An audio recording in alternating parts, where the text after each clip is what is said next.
Each week on Dukas Copy TV, we take a look at the week ahead and what events and data releases can affect the markets. I'm joined down the line today by Joe Tigay, Investment Advisor Representative for Stutland Equities, to give me a rundown of what to expect. Mr. Tigay, thank you for joining me today. This week we saw very little change from the Federal Reserve and the European Central Bank to help ease the economic crisis. Will this news this week have an effect on the markets next week? Yeah, absolutely. Traders all week have been looking forward to the central bank's actions all week, and in fact, we saw some dramatic currency fluctuations heading right up into the European Central Bank announcement. We expect the trend of a lower euro and a stronger dollar to continue, and for the spread between German and Italian and Spanish debt to narrow. We will see a lot of US data out on Tuesday. USD consumer confidence and USD personal consumption expenditure core year on year for June. What will these data releases have an effect on the dollar? Yeah, this past Tuesday we saw consumer confidence better than expected, but it's still a very low reading.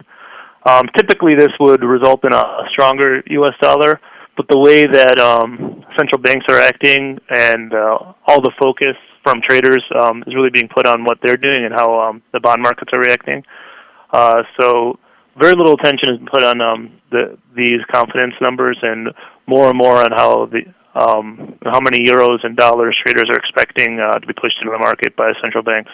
Do you predict any main changes in volatility next week that traders can take advantage of? Next week, traders are taking a breather and digesting the Drachma news. We're looking forward to September 12th. It'll be a big day on two fronts.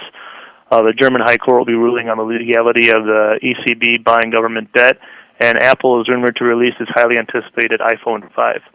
A typical trader would want to just jump in and buy volatility ahead of these events, but keep in mind there's Labor Day in the U.S., which is Monday, September 3rd, ahead of these events. So that typically means reduced volatility heading into that weekend.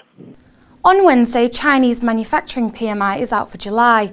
With Chinese GDP showing signs of a slowdown in China's growth, what are you expecting to see from this data release, and how will it affect markets?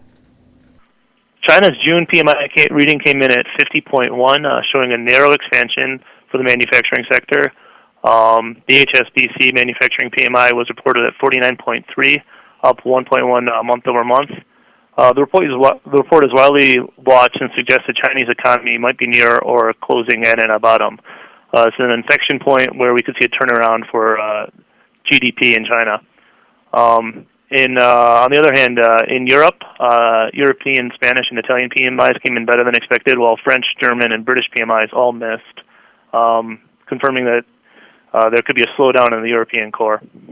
Lastly, what advice would you give to traders wanting to enhance their returns in the coming week?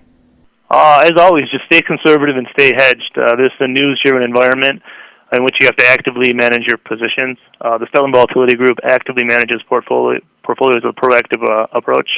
We like to use options to take advantage of market moves to increase our yield and lower the volatility. Thank you, Mr. Tigay, for those interesting insights. That's all from me, but you can rely on the Dukas Copy team to keep you updated with all the latest facts and figures. But for now, have a great weekend.